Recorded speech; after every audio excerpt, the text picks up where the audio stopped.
Ma femme s'est écriée, « Je vais à la fête quand même. » J'ai répondu, « C'est tant mieux, la maison sera libre pour nous. » Elle a rougi, « Pour qui ça, ce nous ?» La pluie était tombée en nappes lentes et incessantes toute la soirée, transformant les trottoirs du centre de Paris en rivières glissantes de reflets de néon et de vent glacial. J'étais stationné au bord du trottoir devant une boîte de nuit au cordon de velours. Le moteur tournait au ralenti, les essuie-glaces tranchaient le verre comme les aiguilles d'une horloge avançant vers quelque chose que je ne pouvais pas arrêter. J'étais simplement là pour chercher ma femme. C'était tout. C'était l'intégralité de la mission. Mathilde, ma femme depuis 5 ans, sortit de l'entrée en trébuchant juste au moment où le videur essayait de lui tendre un parapluie dont elle ne voulait manifestement pas. Elle l'écarta d'un geste comme s'il l'offensait, ses talons claquant de manière erratique sur le pavé mouillé. Le voilà, bafouilla-t-elle en me repérant à travers la vitre latérale du passager. Sa voix portait forte, ivre, triomphante. Mon chauffeur, le roi de l'ennui. Je sortis rapidement, ignorant les murmures de la file de clients du club blotti sous les auvents. Je saisis doucement son coude.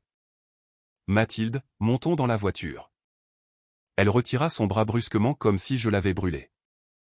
Ne me touche pas comme si je t'appartenais, craquait-elle. Tu penses que tu me rends service? Comme si je devais être reconnaissante pour ton petit service de chariot. Je sentis la chaleur monter à mon visage. Non pas de colère, mais d'embarras. Tout le monde regardait. Un couple dans la file derrière elle échangea un regard, la femme se penchant pour chuchoter quelque chose qui fit ricaner l'homme. Mathilde, dis-je plus bas cette fois, essayant d'empêcher ma voix de trembler. Allez, ne faisons pas cela ici. Oh, maintenant tu te soucies de mon apparence, aboya-t-elle en se tournant vers la foule grandissante. Il ne parle que lorsqu'il est embarrassé. N'est-ce pas quelque chose? Les gens bougeaient maintenant, prétendant ne pas regarder, mais écoutant clairement. Je sentais leurs yeux comme des poids. Je fis un pas de plus, ma voix plus douce, tendue. S'il te plaît, monte dans la voiture. Ses yeux se rétrécirent. Elle resta ferme. Non. Je ne pars pas avec toi. Pas quand tu portes ce visage comme si j'avais ruiné ta vie. La pluie coulait de ses cils. Son rouge à lèvres était étalé. Elle était belle même maintenant, d'une certaine manière. Mais cela rendait les choses pires.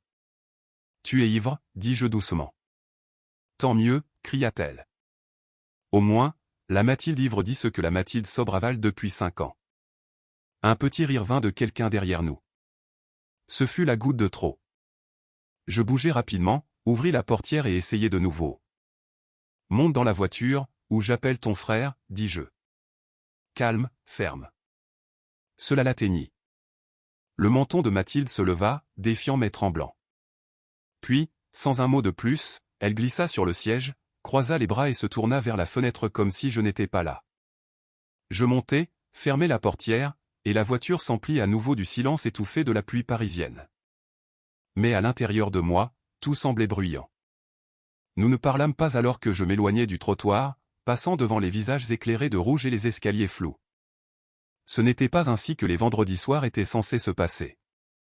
Il y a seulement 6 mois, nos week-ends étaient consacrés aux jeux de société et aux plats à emporter, à sortir les chaussettes fraîches sortant du sèche-linge, à rire devant des documentaires Netflix stupides et à planifier quelle partie de l'appartement nous allions enfin repeindre.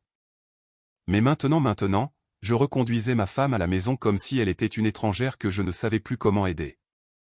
Nous roulâmes en silence pendant quelques pâtés de maison. Juste le bruit des pneus fendant les rues mouillées et le doux sifflement du chauffage luttant contre le froid qui s'infiltrait. Le centre de Paris était toujours vivant derrière le pare-brise, les clubs déversant de la lumière, les taxis se faufilant entre les flaques d'eau, les parapluies oscillant sur les trottoirs. Mais à l'intérieur de la voiture, l'air était rassis. Mathilde n'avait pas bougé. Ses bras étaient croisés si fort contre sa poitrine qu'elle semblait se préparer à un accident. Et puis elle le dit tout bas, comme si elle ne s'adressait même pas à moi. Je ne t'ai jamais aimé. Mes mains serrèrent le volant avant même que mon cerveau ne comprenne. Quoi, demandai-je sans me retourner. J'ai dit, elle appuya sa tête contre la vitre, expirant avec un petit rire amer. Je ne t'ai jamais aimé, Marc. Pas vraiment. Je t'ai épousé parce que mes parents disaient que je devrais le faire, parce que tu étais sûr. Tu étais ce choix intelligent. Je sciai fortement. Pendant une seconde, les lampadaires à l'extérieur devinrent flous. Répétai-je, essayant de comprendre le mot dans sa bouche. Elle leva les yeux au ciel. Oui, un type gentil avec un travail, un plan, pas de bagages. Maman disait, Mathilde, n'attends pas les papillons. Cela s'efface. Épouse quelqu'un qui gardera les lumières allumées. Alors, je l'ai fait. J'ai épousé l'hypothèque. La façon dont elle le disait est désinvolte, cruelle comme si elle l'avait répété. Je sentis quelque chose se tordre dans ma poitrine. Et pendant tout ce temps, ma voix craqua, malgré tous mes efforts pour rester calme. Tu attendais juste que quelqu'un d'autre t'illumine? Elle rit de nouveau, plus doucement maintenant, plus méchamment. J'attendais de ressentir quelque chose. N'importe quoi. Je ne pus répondre. Le feu rouge devant moi me donna un moment pour respirer. Je regardais droit devant moi. Ma gorge était sèche. Mes articulations étaient devenues blanches sur le volant. Tu n'as pas dit cela quand nous avons acheté l'appartement, marmonnai-je enfin. Ou quand tu as pleuré pendant nos vœux. J'essayais, répliqua-t-elle. J'essayais de vouloir cela. De te vouloir. Mais cela n'a jamais collé. Je me tournais vers elle maintenant. Et alors? Les 5 dernières années, c'était juste toi jouant à la maison, en attendant une meilleure offre? Ses lèvres s'entr'ouvrirent, mais rien ne sortit d'abord. Puis, non. Je veux dire, peut-être. Je ne sais pas. Tu ne sais pas? Je ris, mais ce n'était pas réel. Cela sonnait brisé, creux. Ne fais pas cela, dit-elle rapidement. Ne fais pas comme si tu ne l'avais pas remarqué. J'ai été froide pendant longtemps. Tu l'as juste ignoré parce que c'est ce que tu fais. Faire semblant que tout va bien. J'activai le clignotant et pris un virage serré sur les quais de Seine, les pneus sifflant sur l'asphalte mouillé. Je ne répondis pas. Je ne pouvais pas. J'étais trop occupé à ravaler la brûlure dans ma gorge. Tu sais ce qui fait mal, dis-je enfin, fixant le fleuve sombre. Je pensais que nous construisions quelque chose. Je pensais que nous traversions une saison difficile, pas une saison factice. Ce n'était pas factice, dit-elle, et pour la première fois, sa voix craqua elle aussi. C'était juste que ce n'était pas de l'amour. Je m'engageai dans une rue latérale calme près de chez nous, les lampadaires faibles et vacillants. Je me garai. Mis au point mort. Je restai assis là, le moteur tournant, mes yeux fixés sur le pare-brise qui s'embuait. Je t'ai donné tout ce que j'avais, Mathilde, dis-je, à peine au-dessus d'un murmure. Je ne possédais pas grand-chose au départ, mais je t'ai tout donné. Silence. Et puis elle parla de nouveau, calme, fatiguée. Je sais. C'était la partie qui faisait le plus mal. 3 jours passèrent comme un flot grisâtre. Chaque matin, je partais au travail comme si rien ne s'était fendu. Je mettais la même veste, buvais le même café, parcourais le même itinéraire de 10 minutes jusqu'à la ligne 1 du métro, disais « bonjour » au portier, saluais les voisins dans l'ascenseur et tapais des rapports clients comme une machine. Mais chaque soir, quand je revenais, le silence dans notre appartement hurlait plus fort. Ce soir-là, j'entrai et la première chose que je remarquai fut l'odeur, ou l'absence d'odeur. Pas d'ail, pas de pain grillé brûlé, pas de parfum flottant dans le couloir, juste de l'air rassis et le ronronnement du réfrigérateur. Je fermai la porte derrière moi, l'écho rebondissant sur les murs nus comme une gifle. Mathilde? Rien. Mes clés cliquetèrent sur la console. Je desserrai ma cravate et marchai vers la cuisine par habitude, mais les comptoirs étaient vides. Pas de vaisselle, aucun signe que quelqu'un ait été là. Quelques factures non ouvertes traînaient comme des presse-papiers pour la vie que nous menions autrefois. Je m'appuyai contre le comptoir et passai une main sur mon visage. Mon estomac grogna, mais l'idée de cuisiner me semblait aussi vaine que d'essayer d'écrire de la poésie dans une soufflerie. Je saisis mon téléphone. Il n'y avait qu'une seule personne que je pouvais appeler et qui ne poserait pas 1000 questions, qui me rejoindrait simplement là où j'en étais. Damien. Damien était mon ami depuis l'université, l'un de ces types qui savaient toujours quand faire une blague et quand se taire pour s'asseoir avec vous en silence. Nous nous étions un peu perdus de vue l'année dernière, la vie nous entraînant dans des directions différentes. Mais soudain, j'avais besoin de retrouver ce vieux fil conducteur. J'appuyai sur son nom dans ma liste de favoris. Il décrocha à la deuxième sonnerie. Eh, Marc, mec, ça fait un bail. Tu es libre ce soir, demandai-je, sautant les politesses. Ma voix me semblait lointaine, même à moi. Il y eut une pause. Puis, oui, bien sûr. Tu vas bien? J'hésitais. Non. Une autre pause. Puis la voix de Damien s'adoucit. Retrouve-moi au lounge de l'Opéra dans 1 heure. La première tournée est pour moi. Je n'y étais pas allé depuis des années. L'endroit avait un box en velours avec nos noms gravés à l'arrière par accident livre, avec des clés et un sentiment d'invincibilité. Cela semblait appartenir à une autre vie, mais cela me paraissait parfait en ce moment. J'y serais. Je me douchai, changeai de vêtements pour quelque chose de convenable et sortis dans la fraîcheur de novembre. Le vent tranchait à travers mon manteau comme s'il voulait prouver quelque chose. Paris était animé par la circulation du vendredi soir, de la vapeur s'élevant des grilles, des taxis klaxonnant, des couples riant dans des manteaux qu'ils avaient dépassés. Le lounge se dressait comme un souvenir tranquille entre 2 nouveaux immeubles de prestige. Même au vent rouge, même lueur ambrée à l'intérieur. Damien était déjà dans un box au coin quand j'entrai, un verre à la main, sa casquette du PSG toujours présente et tournée à l'envers comme s'il n'avait pas vieilli d'un jour. « Regarde ce que le chat a rapporté », dit-il en souriant alors qu'il se levait et me serrait dans ses bras. « Mec, tu as l'air fatigué. » Je lui fis un demi-sourire. C'est la version gentille. Nous nous assîmes. Heureusement, il fit signe à une serveuse. 2 whisky. Sec. Alors qu'elle s'éloignait, il se pencha. « Tu vas me dire ce qui s'est passé? Où dois-je deviner? » Je fixai la bougie vacillante entre nous. Elle m'a dit qu'elle ne m'avait jamais aimé. Elle a dit qu'elle m'avait épousé parce que ses parents le lui avaient dit. Ses yeux s'agrandirent, mais il ne parla pas tout de suite. Elle a été distante pendant des mois. J'ai mis cela sur le compte du stress. Du travail. De l'ennui. Je pensais que peut-être un voyage, un dîner surprise, quelque chose peut-être que cela changerait. Mais cela n'est jamais arrivé. Damien se pencha en arrière, expira lentement. Et maintenant? Elle n'est plus là quand je rentre. Elle ne cuisine pas, ne parle pas, elle flotte juste comme une ombre. Nos verres arrivèrent. Il leva le sien. Aux ombres qui partent. Je trinquai doucement. À l'oubli de ce à quoi elle ressemblait. Nous bûmes. Pour la première fois depuis des jours, je sentis quelque chose de chaud qui ne faisait pas mal. Le lounge de l'Opéra n'avait pas beaucoup changé. Il sentait toujours légèrement le cèdre, le gin et l'ambition. L'éclairage était bas, mélancolique, conçu pour les secrets et les secondes chances. Damien et moi venions de commander notre deuxième tournée quand la musique passa à quelque chose de plus fluide, de moins agressif, le genre de bande sonore qui vous permet de respirer un peu. « Alors, comment va le travail » demanda Damien, le coude sur la table, couvant son verre. « Comme toujours, dis-je. Des courriels, des réunions, faire semblant de savoir ce que signifie synergie. » Il renifla. « À ce point-là, hein. » Je fis un petit sourire. Honnêtement, c'est la seule chose ces derniers temps qui a du sens. Tu te présentes, tu fais le travail, tu reçois un chèque. Pas de surprise.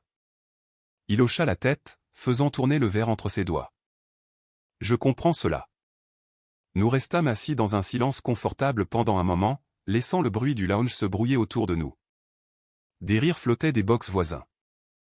Un toast d'anniversaire éclata au bar. Quelqu'un renversa un verre et jura à voix basse. Puis Damien sourit et se rapprocha. D'accord, c'est le moment de la confession. J'ai peut-être dit à certaines personnes que nous serions ici.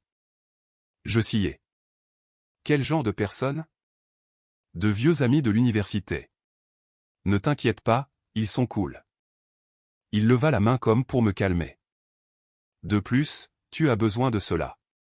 Crois-moi. Juste à ce moment, 2 femmes apparurent à notre table, toutes 2 superbes de manière différente. L'une portait un blazer bordeaux et un jean noir, l'autre un haut soyeux qui accrochait la lumière à chaque fois qu'elle bougeait. Damien se leva pour les accueillir. « Mesdames, vous vous souvenez de Marc, n'est-ce pas ?» Elles sourirent poliment. La brune se pencha. « Le comptable qui faisait du beatbox à la fête de Noël ?» Je gémis. Oh mon Dieu, s'il vous plaît, ne me rappelez pas cela. La rousse rit. Tu étais mignon dans le genre à essayer un peu trop fort. Il l'est toujours, Damien leva son verre. Je ris malgré moi. La glace à l'intérieur de ma poitrine dégela légèrement. Nous commençâmes à discuter, et le rythme de la conversation tomba rapidement dans ce sillage facile, blague, histoire, pique sarcastique, le genre d'échange qui vous rappelle qui vous étiez avant que tout ne devienne pesant. Et c'est alors que je la vis. Mathilde. Elle venait d'entrer seule, scrutant la salle comme si elle cherchait quelqu'un ou fuyait quelqu'un d'autre. Ses yeux se posèrent sur moi. Pendant une seconde, son visage ne changea pas. Puis elle silla 2 fois. Son expression changea, prise entre la surprise et quelque chose de plus vif, de la désapprobation. Elle commença à marcher vers notre table. Damien la vit aussi. Oh. Je me redressai. Les femmes se turent, sentant la tension. Marc, dit Mathilde froidement en arrivant à notre table. Je ne savais pas que tu étais du genre à fréquenter les lounges. Je gardai une voix égale. Je suppose que je l'ai redécouvert.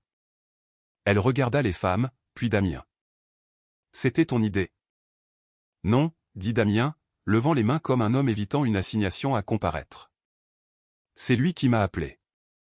Les yeux de Mathilde se tournèrent de nouveau vers moi. Alors, c'est ta façon de faire quoi? De te venger de moi. Je haussai un sourcil. Je prends un verre avec un vieil ami. Et 2 inconnus, ajouta-t-elle. Les inconnus sont juste des amis que vous n'avez pas encore rencontrés, lança Damien avec esprit. La rousse rit. C'est plutôt mignon. Mathilde ne rit pas. Elle changea de posture, manifestement mal à l'aise. Eh bien, dit-elle sèchement, amusez-vous. Elle se détourna, s'éloignant avant que je ne puisse dire quoi que ce soit d'autre, mais pas avant que je ne le voie. Ses épaules se contractèrent, son cou devint rose, son allure s'accéléra comme si elle avait besoin d'être n'importe où sauf ici. Et moi? J'expirai lentement, repris mon verre et bus une autre gorgée. Damien se pencha. Elle est secouée. Je ne répondis pas. Parce que oui, elle l'était. Mais plus important encore, je ne l'étais pas. C'était mercredi, juste une soirée ordinaire et grise à Paris. Le genre de soirée où le vent fait s'ouvrir votre manteau et où les lampadaires vacillent comme s'ils étaient fatigués eux aussi. Je rentrais tard du travail, desserrai ma cravate et déposai mon sac près de l'entrée. Je ne m'attendais à rien de nouveau, mais je la vis. Mathilde, debout devant le miroir du couloir, glissant une boucle d'oreille avec une élégance exercée. Elle était habillée avec soin de robe noire élégante, talons polis, ce parfum coûteux qu'elle ne portait que lorsqu'elle sortait pour impressionner. Son rouge à lèvres correspondait à l'expression calculée sur son visage. « Tu as des projets ?» demandai-je nonchalamment en entrant dans la cuisine et en prenant un verre dans le placard. Elle ne répondit pas tout de suite. Au lieu de cela, elle se tourna lentement, un sourcil arqué. « Pourquoi? Tu fais l'appel maintenant ?» Je versai de l'eau, gardant un ton égal. « Je n'avais pas réalisé que tu sortais. C'est tout. » Elle fit un sourire crispé et passa une main dans ses cheveux. « Eh bien, je sors. Ce n'est pas comme si j'avais besoin de ta permission. » Je m'appuyai contre le comptoir, laissant le silence s'étirer juste assez longtemps. Puis je hochai la tête une fois, calmement. « Bien. La maison sera libre pour nous. » Elle se figea en plein mouvement, sa pochette glissant légèrement dans sa main. « Nous, répéta-t-elle. Je n'apportai pas de précision. Je posai simplement le verre et ouvris le réfrigérateur comme si je n'avais pas jeté une grenade dans le salon. Elle changea de posture, ajustant sa robe comme si elle ne lui allait soudainement plus bien. « Attends, qui est ce nous ?» demanda-t-elle, la voix tendue. Toujours calme, je sortis une bouteille de vin, une bouteille que je savais qu'elle aimait mais qu'elle n'achetait plus guère. « Tu restes ici maintenant ?» demandai-je sans la regarder, dévissant déjà le bouchon. Elle silla, déconcertée. Je non, je juste, sa voix faiblit. Puis elle regarda ses chaussures, ses orteils parfaitement peints à l'intérieur. Ses mains bougèrent lentement pour défaire les lanières. Tu sais quoi, marmonna-t-elle. Je suis fatigué de toute façon. Je ne dis pas un mot, je versai simplement 2 verres, un pour elle, un pour moi. Elle déposa ses talons près de la porte, désormais pieds nus sur le parquet froid. Elle croisa les bras et resta là une seconde, m'observant. « À quoi joues-tu, Marc » demanda-t-elle. Je me tournai enfin et lui tendis un verre, croisant son regard. « Aucun jeu, dis-je doucement. Je me détends juste, comme tu le fais. » Elle prit le vin, hésitante, presque confuse.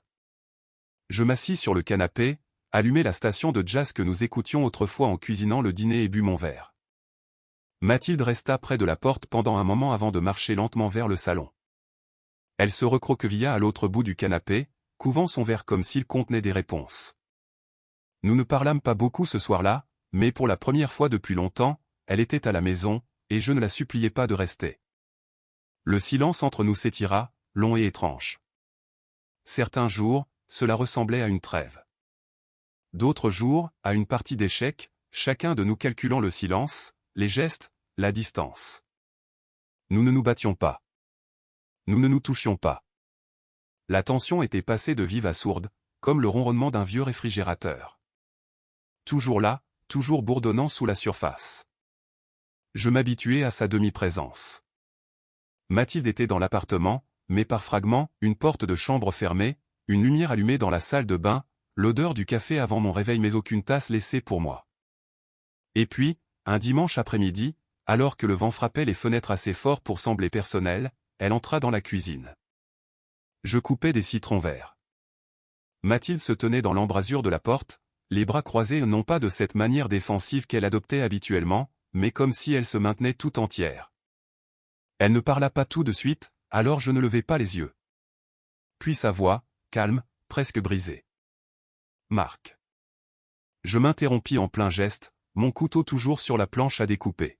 « Oui. » Je ne sais pas comment dire cela sans paraître pathétique. Je la regardai enfin. Ses yeux étaient bordés de rouge, mais pas de colère cette fois.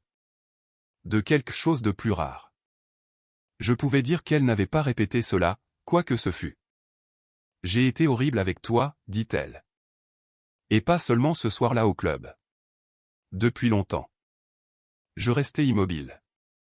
Le couteau reposait sur la planche à côté du citron vert à moitié coupé. D'accord.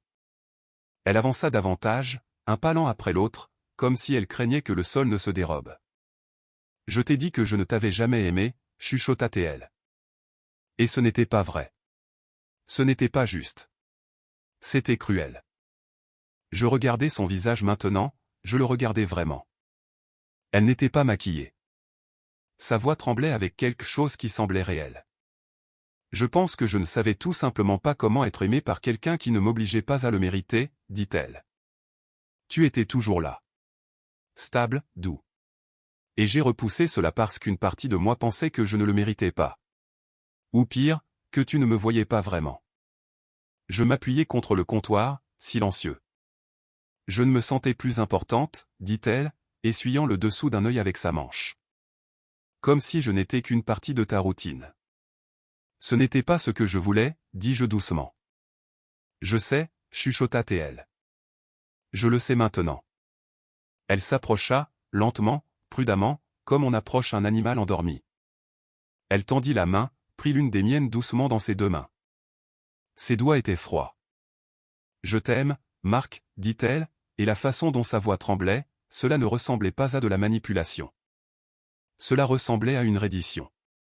Je sais que je t'ai fait te sentir jetable. Je suis désolé. Je le suis vraiment, vraiment. Je ne dis rien pendant un moment. Puis, lentement, je hochai la tête. Juste une fois. C'était tout ce que je pouvais lui donner. Mais peut-être était-ce suffisant. Elle laissa échapper un souffle comme si elle l'avait retenu pendant des semaines. Je sentis sa prise se serrer légèrement autour de ma main, testant pour voir si j'allais me retirer. Je ne le fis pas. Pour la première fois depuis bien longtemps, nous nous tenions ensemble sans public, sans voix forte, sans rôle, juste deux personnes au cœur de la tempête émotionnelle. Plus tard dans la soirée, elle prépara le dîner, juste des pâtes simples. Nous mangeâmes à chaque extrémité du canapé, regardant à moitié un vieux film, ne parlant pas vraiment, mais n'en ayant pas besoin. Elle n'en demanda pas plus. Je n'en offris pas moins. Mais le silence, il n'était plus pesant désormais. C'était quelque chose de plus doux, quelque chose qui ressemblait à de la paix. cela commença par de petites choses. Mathilde fredonnant à nouveau tout en pliant le linge. La façon dont elle s'interrompait au milieu de la préparation du dîner juste pour me demander si j'aimais l'odeur. Les messages textes en milieu d'après-midi, rien de lourd, juste un « qu'est-ce qu'on mange ce soir ?» ou une photo d'un chien au hasard qu'elle croisait sur le trottoir. C'était la façon dont les gens parlaient quand ils voulaient vraiment avoir des nouvelles l'un de l'autre. Et moi? Je commençais à me réveiller sans ce premier moment d'effroi dans l'estomac. Je ne tressaillais plus quand je voyais son nom s'afficher sur mon téléphone. Je ne retenais plus mon souffle en franchissant la porte. L'atmosphère dans notre appartement avait changé, comme si quelqu'un avait ouvert une fenêtre après des mois d'air rassis. Je n'étais pas encore sûr de ce que nous étions, mais je savais que nous n'étions plus brisés de la même manière. Un soir, Mathilde rentra et me trouva assis à la table avec mon ordinateur portable ouvert, un site de voyage brillant sur l'écran. « Qu'est-ce que tu fais ?» demanda-t-elle, déposant doucement son sac. « J'ai réservé quelque chose pour nous », dis-je en tournant l'écran vers elle. « Chamonix-Mont-Blanc. De la randonnée, des étoiles, des sommets, du bon vin. Juste nous deux. » Elle sia, surprise. « Tu as planifié un voyage ?» « Oui », hochai-je la tête. J'ai pensé que nous pourrions avoir besoin d'un air nouveau, d'un ciel différent. Elle ne répondit pas d'abord, elle me regarda simplement comme si elle voyait une version de moi à laquelle elle ne s'attendait pas. Et puis elle sourit. Doux, réel. J'aimerais beaucoup cela. Nous quittâmes Paris un jeudi, prîmes un train matinal avec un café à la main et des vestes légères dont nous n'aurions pas besoin. Au moment où nous arrivâmes, l'air semblait différent, plus propre, plus pur. Tout à Chamonix avait une sorte d'éclat cinématographique, des falaises majestueuses, un ciel bleu infini, un silence pur rompu seulement par le vent. Le chalet était niché sur une pente surplombant la vallée, une terrasse en bois s'étirait vers l'horizon comme une invitation à s'arrêter et à respirer. Cet endroit ressemble à l'une de ces pages de magazine, dit Mathilde en s'avançant sur le porche, ses cheveux pris dans la brise sèche. Attends de le voir la nuit, dis-je en déposant nos bagages. Pas de lampadaire à des kilomètres à la ronde. Des étoiles comme des trous d'épingle dans le velours. Ce premier soir, nous ne fîmes rien de spécial. Nous ouvrîmes simplement une bouteille de rouge, nous enveloppâmes dans l'un de ces jetés de laine du placard du chalet et nous nous assîmes près du foyer. Le bois crépitait. Des sons de la montagne résonnaient au loin comme une vieille chanson sauvage. Mathilde appuya sa tête sur mon épaule. C'est la première fois depuis longtemps que je me sens calme à l'intérieur, chuchota-t-elle. Nous restâmes ainsi pendant des heures. Les jours prirent leur rythme. Des randonnées matinales. Son rire rebondissant sur les parois rocheuses. Elle se moquait de mon allure de randonneur, m'appelait « la tortue » chaque fois que je m'arrêtais pour reprendre mon souffle. Peut-être que l'air est trop rare pour les Parisiens, plaisantait-elle.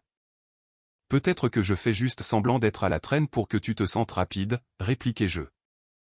Elle tira la langue, puis me tendit la main pour m'aider à gravir une crête. Les soirées étaient consacrées à cuisiner ensemble.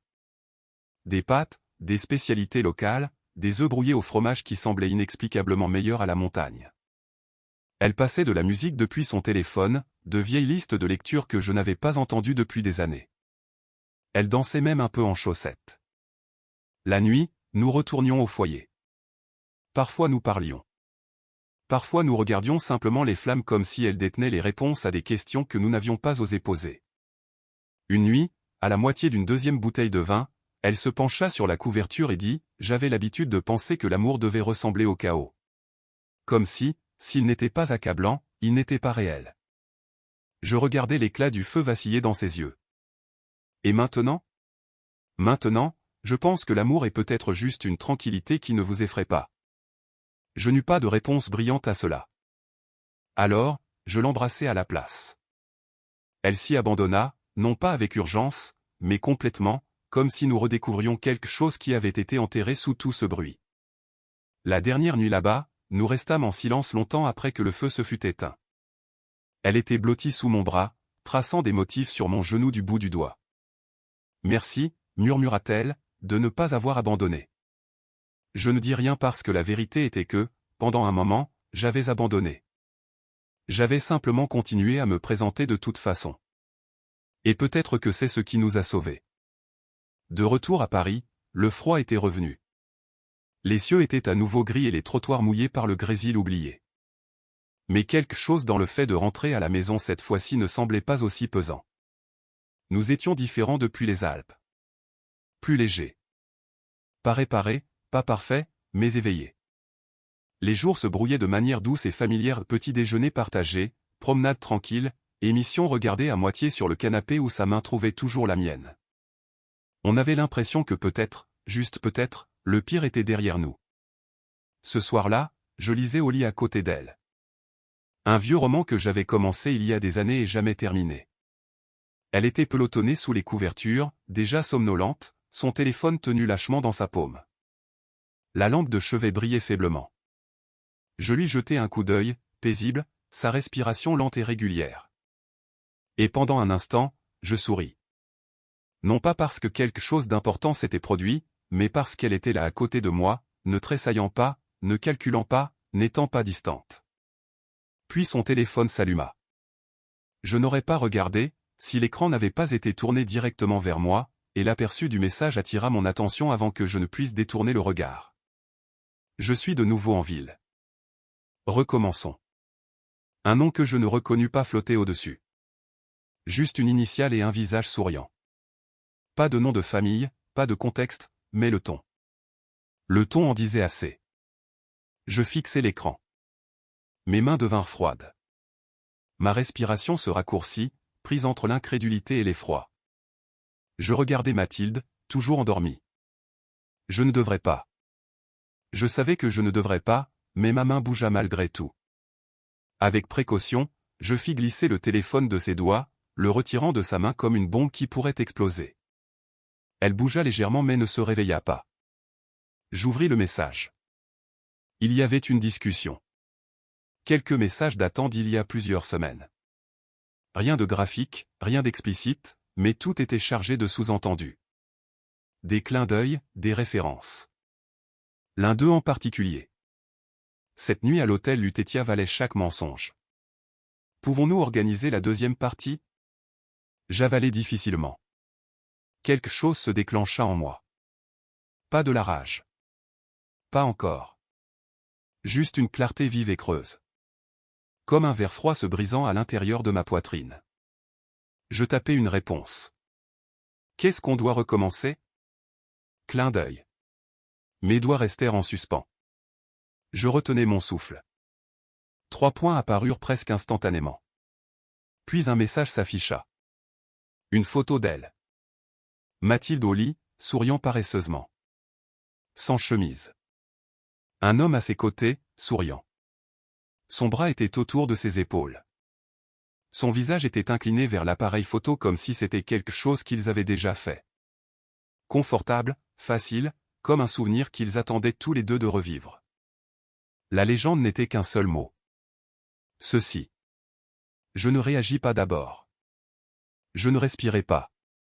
Je ne sciais pas. Je restais juste assis là, dans cette chambre calme, la lumière bleue de l'écran projetant des ombres sur les murs, sur son visage, sur moi.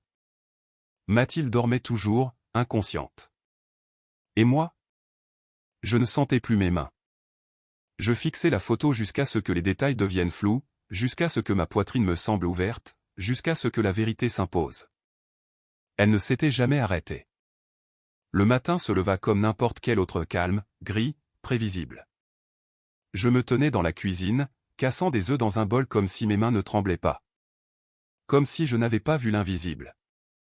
Comme si la photo de Mathilde dans les bras d'un autre homme n'était pas gravée à l'arrière de mon esprit, tournant en boucle derrière mes yeux pendant que je fouettais, remuais et versais. La poêle grésilla lorsque j'y déposais du beurre. Le café s'écoulait régulièrement dans la cafetière derrière moi. Le pain grillé sortit du grille-pain. Tout était mécanique, familier. Je me déplaçais comme un homme dont les fondations n'auraient pas été arrachées quelques heures plus tôt. Elle s'agita dans la chambre vers 8h30. J'entendis le doux grincement de la porte qui s'ouvrait, le frottement de ses pieds nus sur le sol du couloir, l'étirement subtil de ses membres alors qu'elle entrait dans la cuisine vêtue de l'un de mes vieux sweatshirts. Quelque chose sent merveilleusement bon, dit-elle, sa voix légère et paresseuse à cause du sommeil. Je ne me retournai pas, je dressai simplement les œufs, posai 2 tasses sur la table. Samedi. Elle glissa sur la chaise en face de moi, les cheveux encore ébouriffés, souriant comme si elle le pensait, comme si de rien n'était. « Bonjour, dit-elle doucement, tendant la main vers le café. Tu es debout tôt. Je rencontrai ses yeux. Les maintins. J'ai vu ton téléphone hier soir.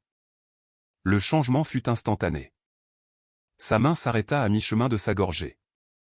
Le sourire se vida de son visage comme si quelqu'un avait débranché une prise. Tout son corps se raidit. Quoi? Qu'est-ce que tu veux dire? Je ne sciais pas. Le message. La photo. Celle intitulée ceci. Sa respiration se bloqua dans sa gorge. La tasse tinta lorsqu'elle la reposa avec des mains tremblantes. Je marque. Je lui ai envoyé un message, dis-je calmement. J'ai prétendu être toi. J'ai demandé ce que tu voulais recommencer. C'est là qu'il l'a envoyé. Les yeux de Mathilde devinrent immenses, brillants. Elle recula brusquement de la table, comme si l'air était trop épais. Sa voix craqua. Marc, attends, s'il vous plaît, ce n'est pas. Je ne levai pas la voix. Je ne jetai pas l'assiette. Je ne lui demandai pas pourquoi. Je n'en avais pas besoin. J'ai préparé le petit déjeuner, dis-je doucement. Parce que je savais que tu te réveillerais et que tu ferais comme si tout allait bien. Elle fit un pas vers moi, pieds nus sur le carrelage, ses mains tremblantes alors qu'elle essayait de m'atteindre. Marc, c'était une erreur. C'était stupide. C'était avant Chamonix. Je ne pensais pas que nous reviendrions de tout cela. Je ne savais pas où nous en étions. Ces mots sortaient plus vite, la panique s'insinuant dans chaque syllabe. Son visage rougit, son souffle se coupa. Puis, au milieu d'un pas, elle tomba à genoux. Je t'aime, dit-elle, sanglotant maintenant. Je t'aime. J'ai tout gâché, je sais, mais le mois dernier Chamonix, nous rien de tout cela n'était faux. S'il te plaît, c'était réel. Tu l'as ressenti aussi, n'est-ce pas? Sa voix se brisa sous le poids de sa culpabilité, son corps tremblant alors que les larmes frappaient le sol. J'étais perdu avant, Marc. Mais j'ai retrouvé quelque chose en toi, et je ne veux pas le perdre. Je ne veux pas te perdre. Je me levai lentement, contournai la table jusqu'à l'endroit où elle était agenouillée. Elle leva les yeux vers moi, son mascara déjà étalé, la bouche ouverte dans un désespoir silencieux. S'il te plaît, chuchota-t-elle, dis-moi que nous pouvons surmonter cela. Je baissai les yeux vers elle et, avec le calme que seul un cœur brisé peut apporter, je dis doucement, fais tes valises. Son visage s'effondra. Je ne criais pas. Je ne discutais pas. Je passai simplement devant elle, quittai la cuisine et m'engageai dans le couloir comme si le moment n'avait plus besoin d'un mot de plus. Parce que ce n'était pas le cas. Certaines fins ne sont pas dramatiques. Certaines sont simplement définitives. 3 semaines. 3 semaines depuis que je l'avais regardé faire rouler cette valise vers la porte, les yeux gonflés, la voix brisée, suppliant à travers une version verrouillée de moi-même qui n'existait plus. Je n'avais pas pleuré. Je n'avais pas appelé. Au lieu de cela, j'avais reconquis mes matinées, préparé un café plus fort, couru des itinéraires plus longs et était rentré dans un silence qui ne faisait plus mal. Il respirait. Je dormais mieux, mangeais plus lentement, riais devant des rediffusions que j'avais autrefois ignorées. Mais quelque chose restait toujours là, en dessous de tout. Ce n'était pas de l'amertume, c'était la vérité. Et cette vérité devait aller quelque part. J'envoyai un message à Damien. Besoin de se voir. Pas pour boire un verre, pour de la clarté. Il répondit instantanément. J'attendais cela. Nous nous retrouvâmes dans un vieux bar près de la Seine. Mur en bois sombre, musique basse, le genre d'endroit où les gens parlent franchement. Damien était déjà là, couvant un bourbon pur et hochant la tête à mon entrée. Il fit glisser un dossier manie sur la table sans un mot. Je l'ouvris. Un profil complet. Stéphane T. Dubosc, consultant en immobilier. Adresse à Versailles. Marié, 2 enfants âgés de 7 et 4 ans. Une femme nommée Camille. Des fidèles de l'église, des événements de l'association des parents d'élèves, un golden retriever nommé Charlie. Chaque détail était là. Chaque sourire public masquant chaque mensonge privé. Tu as fait tout cela, demandai-je. Damien but une gorgée de son verre. Cela n'a pas pris grand-chose. Le type est discret mais paresseux. Téléphone jetable, compte d'hôtel partagé. Il a laissé un avis pour l'hôtel Lutetia le lendemain du jour où ce message est apparu sur le téléphone de ta femme. Il tourna une page. J'ai aussi trouvé ces photos, style surveillance. Pas de grain, pas de flou. Clair comme le jour. Mathilde et Stéphane riant devant un restaurant. Mains sur les hanches, penchés l'un vers l'autre comme le font les amants lorsqu'ils oublient que le monde pourrait encore les regarder. Camille n'en a aucune idée, demandai-je. Damien secoua la tête. Aucune. Elle publie des citations bibliques et des astuces pour les boîtes à lunch des enfants sur Facebook.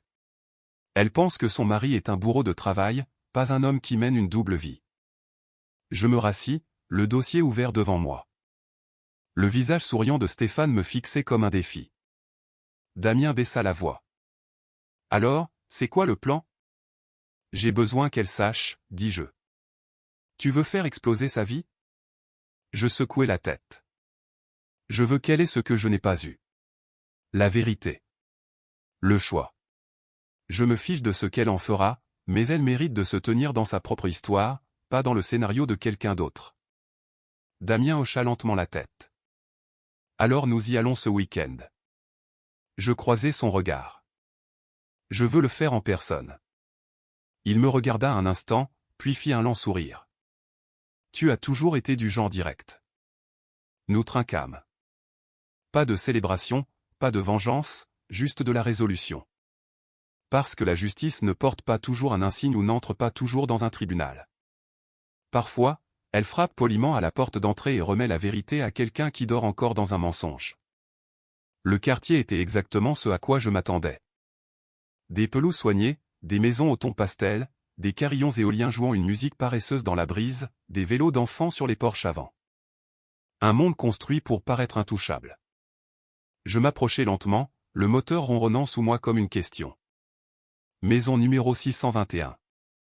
J'avais mémorisé l'itinéraire il y a plusieurs jours. Damien avait proposé de m'accompagner. Je lui avais dit que cette partie devait être calme, personnelle, sans public. Ce n'était pas de la vengeance. C'était une livraison. Je montai le chemin de pierre, l'enveloppe à la main. À l'intérieur, 3 photos imprimées, le selfie à l'hôtel, un dîner galant, et le message texte, daté et horodaté. Mon doigt resta au-dessus de la sonnette une seconde de plus qu'il ne l'aurait dû. Puis j'appuyai. La porte s'ouvrit un instant plus tard. Elle ressemblait exactement à la photo de famille. Robe d'été, voix douce, un peu fatiguée autour des yeux comme la plupart des mamans de jeunes enfants. Bonjour, puis-je vous aider? Je hochai doucement la tête. Bonjour. Je cherche Stéphane Dubosc. Son expression changea juste légèrement. Il est à l'intérieur. Puis-je demander? Juste une vieille connaissance, dis-je avec assurance. C'est pour quelque chose de personnel. Ce ne sera pas long. Elle hésita, puis appela par-dessus son épaule. Stéphane, quelqu'un est là pour toi. Des bruits de pas résonnèrent dans le couloir. Et puis il apparut. Son visage se vida de son sang au moment où il vit le mien. Sa posture confiante se flétrit au milieu de son pas. Marc, murmura-t-il, la voix sèche. Vous vous souvenez de moi, dis-je calmement. Sa femme se tourna vers lui, perplexe. Stéphane, qu'est-ce qui se passe? Je lui tendis l'enveloppe. Vous devriez peut-être y jeter un coup d'œil. Elle la prit, l'ouvrit lentement, et son souffle se coupa avant qu'elle n'atteigne la 2e photo. Stéphane tendit le bras vers elle. Chérie, attends. Non. Sa voix trancha. Non, non, non. Qu'est-ce que c'est que ça? Quoi, j'ai demandé cela. Elle tint les photos comme si elle la brûlait. Stéphane bégaya. Je peux expliquer. C'était une erreur. C'était. Elle se tourna vers lui, la voix montant. Tu m'as menti. À tes enfants. Pendant tout ce temps où tu étais dans notre lit.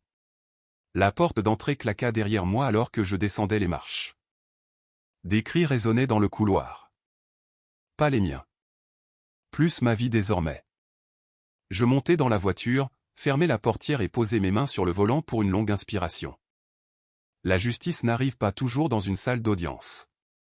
Parfois, elle a juste besoin que la vérité soit livrée directement à la porte.